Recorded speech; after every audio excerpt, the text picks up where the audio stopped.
So I have been through this stage of existential crisis, जहाँ पर life में एक पॉइंट ऑफ टाइम पे आके आपको ऐसा फील होने लगता है कि what is the meaning of life और why should I even live, is there any greater purpose to my life, या फिर रैंडमली कुछ तो भी मैं कर रहा हूँ, क्या मेरे होने या ना होने से इस ओवरऑल यूनिवर्स का कोई फ़र्क भी पड़ता है। इस तरह के क्वेश्चंस हमारे दिमाग में आते रहते हैं and at the end it all comes down to one question, what is the meaning of life. और इसी क्वेश्चन को अपन यहाँ पर इस वीडियो में एक्सप्लोर करने वाले हैं। एंड जो अप्रोच करने का तरीका होगा, दिस इज़ द वे जो मैंने अपनी लाइफ में यूज़ किया, जिसकी वजह से मुझे काफ़ी ज़्यादा स्टेबिलिटी और काफ़ी सारे क्वेश्चंस के आंसर मिले और बहुत सारे क्वेश्चंस भी ब्रांच आउट होना शुरू हुए।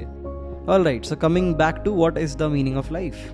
तो जब कोई ये सवाल पूछता है तो there is something that this person is trying to express, और उसे एक्सप्रेस करने के लिए ये इंसान जो है लैंग्वेज का यूज़ कर रहा है, जो कि इंग्लिश लैंग्वेज है, जिसमें हमने लिखा कि what is the meaning of life. Her language की अपनी अपनी एक्यूरेसी होती है किसी भी फीलिंग को एक्सप्रेस करने के लिए।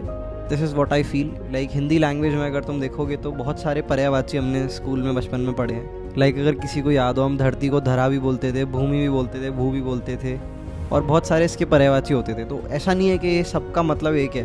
अगर 5-6 शब्दों का मतलब एक है तो फिर उनके एग्जिस्ट होने का लाइक सिग्निफिकेंस क्या हुआ। जब एक ही शब्द से काम चल रहा है तो 5 क्यों बनाए जा रहे हैं। It's just that I feel कि उन शब्दों के जो बीच का डिफरेंस है वो बहुत ज़्यादा सटल है। तो वो आसपास के वर्ड्स हैं, किसी एक सर्टेन तरह से वो कनेक्टेड है और उनको हम पर्यायवाची बोलते हैं। तो this is something which is very good about Hindi language कि यहाँ पर किसी भी चीज़ को बहुत अच्छे से एक्सप्रेस किया जा सकता है, क्योंकि एक यूनिक फीलिंग के भी वर्ड्स बना रखे हैं। Now when it comes to English, या तो मुझे आती नहीं है अच्छे से, या फिर it is actually the case कि जब किसी चीज़ को, किसी फीलिंग को एक्सप्रेस करने की बात आती है जो बहुत ज़्यादा सटल फीलिंग है, उसके लिए शब्दों की कमी पड़ जाती है। फिर वही बचे कुछ शब्दों का यूज़ करना पड़ता है and in the end it comes down to what is the meaning of life.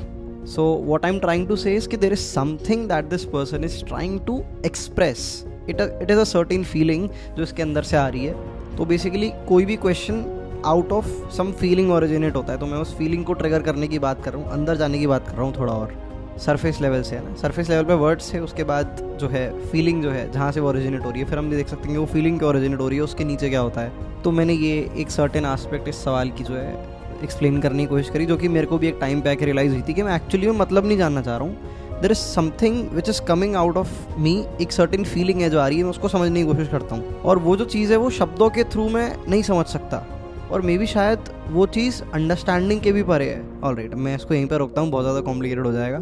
तो ये जो मैंने पीछे बातें कर रहा था what is the meaning of life से लेके मैं गया, फिर मैं एक नई ब्रांच खोल दी कि इसके नीचे एक फीलिंग है जो अपन एक्सप्रेस कर रहे हैं। This is one branch of this question जिसमें इनफाइनाइटली सोचा जा सकता है। मैं दूसरी ब्रांच यहाँ पर खोलने की कोशिश करता हूँ, looking at the question what is the meaning of life. यहाँ पर 2 मेन एलिमेंट्स हैं ना, एक तो मीनिंग है, एक लाइफ है। There is something known as life and there is something known as meaning, and context is in the form of a question. तो अगर कोई लाइफ का मीनिंग पूछ रहा है तो सबसे पहले क्यों ना अपन मीनिंग को समझें कि मीनिंग एक्चुअली में होता क्या है। और यहाँ से बड़ी इंटरेस्टिंग जो है शटल डिस्कवरीज जानने को हमें मिलेंगी, जो मुझे पर्सनली मिली। मुझे बहुत ज़्यादा बिजार फील हुआ। लाइक मैं बहुत देर तक सोचता रहता था, और कई बार बहुत सारे तगड़े डिडक्शंस जो हैं जो मेरा दिमाग हिला देते थे वो मेरे दिमाग में आते थे। तो this is one of them. So meaning को अपन एक्सप्लोर करते हैं, व्हाट एसेंशियली इज़ मीनिंग, क्योंकि जब तक अपन मीनिंग को नहीं समझेंगे what is the meaning of the life, इस क्वेश्चन को कैसे समझ पाएंगे, है ना। क्योंकि मीनिंग तो इसमें आ रहा है, वही लिखा हुआ है बड़ा बड़ा, तो बड़े ध्यान से सुनना है ना। मीनिंग जो चीज़ होती है ना वो तभी एग्जिस्ट करती है जब कोई समझने वाला होता है। Meaning only exist when there is someone to understand it. Like let say मेरे सामने इस समय एक पत्थर रखा हुआ है, इसको ऐसे बोल सकते हैं, इस पत्थर के लिए मेरे मोबाइल फ़ोन का क्या मतलब होगा, इस पत्थर के लिए एप्पल का क्या मतलब होगा। ऑब्वियसली कंसिडरिंग कि ये पत्थर अनकॉन्शियस है, यहाँ पर इस चीज़ को साइड में लेके रखना कि मैं कभी भी किसी चीज़ को ऐसे बिलीव नहीं करता जो मेरे एक्सपीरियंस में नहीं है। लाइक आई सेड, कंसिडरिंग के पत्थर एक अनकॉन्शियस, लाइक पत्थर हमारी तरह कोई बीइंग नहीं है, वो सोच नहीं सकता, समझ नहीं सकता। तो मैं कंसिडर कर रहा हूँ, इसका मतलब हो सकता है ऐसा होता हो और हमें अभी पता ना हो, है ना। So only when you don't blindly believe in anything you can truly explore.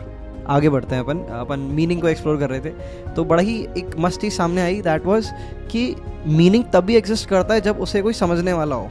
मतलब ह्यूमंस आए, ह्यूमंस से पहले कोई और स्पीशी रही होगी जो शायद समझने की कैपेबिलिटी रखती हो, पर जब वो पहली स्पीशी नहीं आई थी जो समझने की कैपेबिलिटी रखती है ना। हो सकता है इस प्लैनेट पर हो या किसी और प्लैनेट पर या कहीं और हो, उससे पहले मीनिंग एग्जिस्ट नहीं करता था, है ना। उससे पहले लेट से प्लैनेट्स होंगे, स्टारडस्ट होगी, जो भी यूनिवर्स में चीज़ें एग्जिस्ट करती हैं वो हैं, पर जो मीनिंग चीज़ है ना, जो मीनिंग का इन्वेंशन, या फिर इन्वेंशन भी क्यों बोलेंगे, मीनिंग एग्जिस्टेंस में तभी आया जब कोई समझने वाली स्पीसी आई।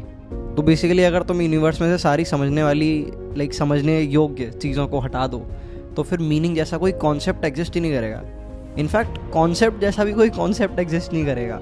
जिस ऑर्डर में यूनिवर्स चल रहा है उस ऑर्डर में चलता रहेगा। अगेन ये एक हाइपोथेसिस है, और जिसका जो बेस है वो ये है कि जो रॉक होती है या फिर जो हम जिन्हें नॉन लिविंग कंसिडर करते हैं चीज़ों को, लाइक माई मोबाइल फ़ोन और कॉइन या फिर मार्कर रखा है मेरे बगल में, ये सारी चीज़ें अनकॉन्शियस हैं, ये समझना नहीं जानती।